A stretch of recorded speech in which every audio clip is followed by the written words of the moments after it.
Stop for a second. What if the reason you've always felt out of place isn't because something is wrong with you, but because you've been seeing too much all along? Most people who come across the word Indigo Empath react in one of two ways. They brush it off instantly, filing it under the endless pile of online spirituality trends, something designed to make ordinary people feel extraordinary, a label wrapped in mystery to sell meaning. Or something much quieter happens, something harder to explain. They read it, and instead of excitement, instead of validation, there's a subtle shift inside them, not comfort, recognition, and not the kind that feels good, the kind that unsettles you, because the people this actually speaks to don't feel empowered when they hear it for the first time. They feel exposed, as if someone just handed them a reflection they weren't ready to face. For most of their lives, they've been told that the way they experience things is too much, too intense, too emotional, too complicated. So when a label appears that seems to explain it, it doesn't feel like relief. It feels like confrontation. If you're here right now, there's a reason. You've probably already heard the word empath.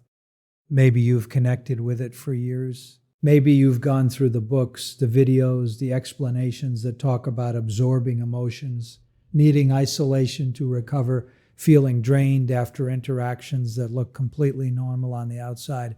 And maybe beneath all of that, there's been this quiet feeling that none of it fully explains you, like something deeper is happening that no one has been able to put into words. That feeling is where this begins, because what we're talking about here is not just heightened sensitivity. It's not just feeling more than others. It's something more precise than that.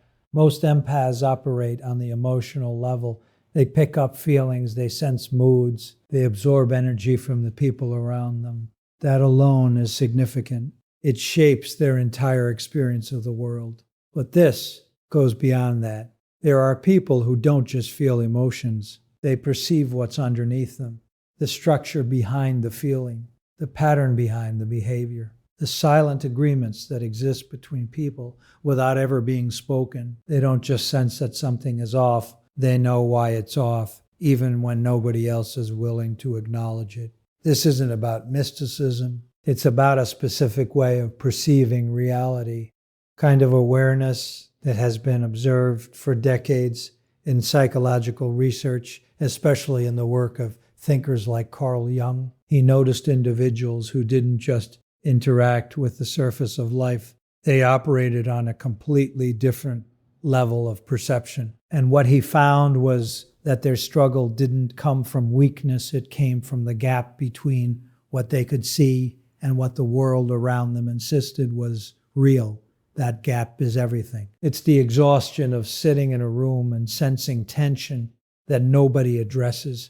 It's hearing what people don't say louder than what they do. It's walking into a situation and instantly understanding dynamics that others will take years to even notice. And then realizing no one else sees it. That's where the isolation begins. Not the kind of loneliness that comes from being alone, but the kind that comes from seeing clearly in a world that depends on not seeing, from questioning whether the problem is your perception or you.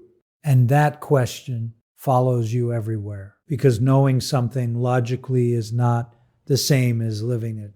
And that's what this is really about, not giving you a label, not separating you from anyone else, but giving you something far more useful, a map, something accurate enough that you can finally stop fighting what you are. Because the traits that have caused you the most pain are not flaws. The intensity, the inability to pretend, the exhaustion of always being aware, these are not defects. They are characteristics of a different way of processing reality. The issue has never been your nature. It's been the lack of a framework to understand it. And before we go further, this needs to be said clearly. What you're about to hear will resonate with many people. Sensitivity is human. Feeling different is human. You don't have to match every single point for this to matter to you. But there is a specific pattern, a combination of traits that, when they all appear together, form something distinct. And if you feel all of it, not as information, but as recognition, then this is for you. The first sign usually shows up early, before you have language for it, before you understand what's happening. It shows up in a classroom. In a moment that looks from the outside like defiance, a child refuses to follow an instruction, not aggressively, not rebelliously, but with a quiet resistance that confuses the adults around them. The teachers remember the refusal, the argument, the attitude. What they don't see is what the child is actually responding to, because it's not the instruction itself. It's the person giving it. There's something off, something that doesn't align, and the child feels it instantly, even if they can't explain it. They're not rejecting authority. They're rejecting something much more specific, authority that isn't real, not earned through presence, not backed by integrity, not aligned with truth. And when that alignment is there, the same child becomes completely different, engaged, cooperative, focused. But when it's not, something inside them shuts down automatically. This isn't a choice. It's a response. And almost every time, it's misunderstood. They get labeled difficult, disruptive, diagnosed, corrected, because the idea that the child might be perceiving something real, something the adults themselves aren't willing to see, is too uncomfortable. So the child learns something early, that their perception causes problems, that it's safer to ignore what they see, and that's where the compression begins. They learn to act like they don't notice, to play along, to shrink, and they get very good at it.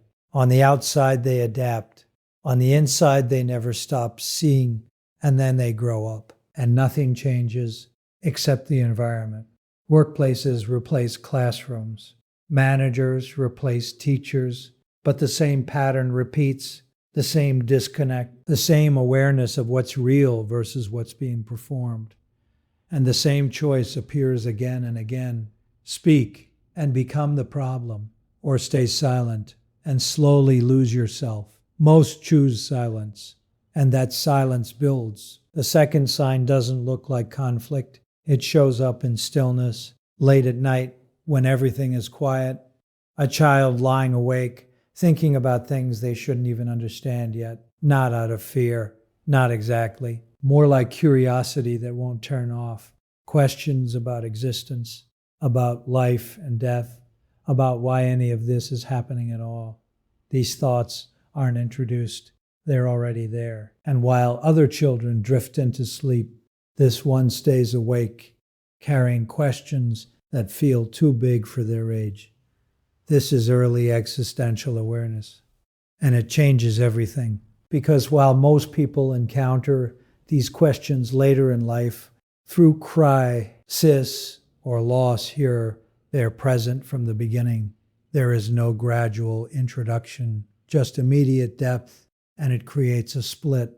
On the surface, life continues like normal, school, friends, conversations. But underneath, there's something else running constantly, a sense that reality is bigger than what everyone is pretending it is, and that awareness never fully turns off. The third sign is where things become more intense. It's the moment you realize that what you're feeling isn't always yours.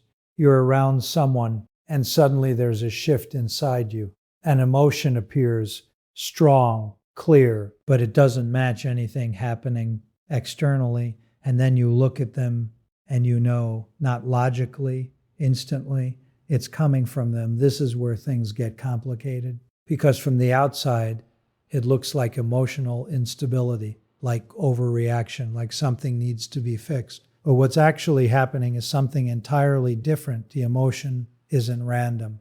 It's information. It carries meaning, context, insight into what the other person is experiencing beneath their surface behavior.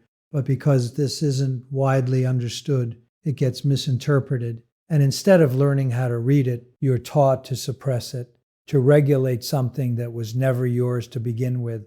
And that creates confusion, because no matter how much you try to manage it, it doesn't go away, because it's not internal noise, it's external signal. And until that distinction is understood, It will always feel overwhelming.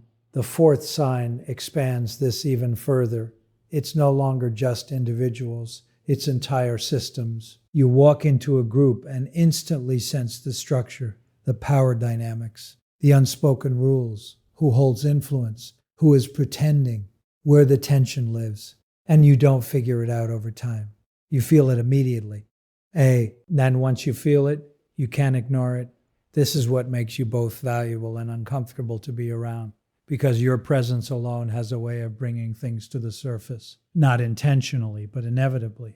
And when that happens, people look for a reason, and often that reason becomes you, not because you caused anything, but because you were the one who didn't look away. The fifth sign is where daily life becomes exhausting, because most social interaction is built on performance, and you can see it clearly. Every mask, every forced expression, every conversation that doesn't mean what it appears to mean. And the problem isn't that you don't understand it. It's that you can't sustain it. Pretending costs you something real, physically, emotionally, mentally. And the longer it goes on, the heavier it feels. So even normal interactions become draining. Not because you lack social ability, but because you're constantly navigating a world that runs on something your system rejects. The sixth sign is something deeper. It's knowing things before you should, seeing outcomes, understanding patterns, recognizing truths that others won't see until much later, and not having anywhere to put that knowledge. Because when you try to express it, it gets dismissed. So you stop speaking and you start carrying it alone. And over time, that becomes your default.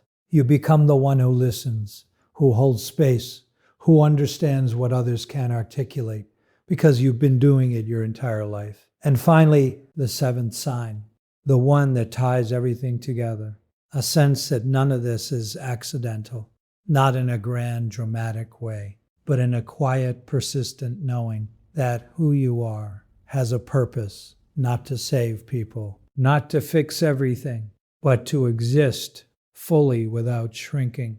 Because the real shift doesn't happen and you change others. It happens when you stop hiding what you are. And in that moment, something changes. Not just for you, but for everyone around you who is ready to see. And the question that remains isn't whether you are too much. It never was.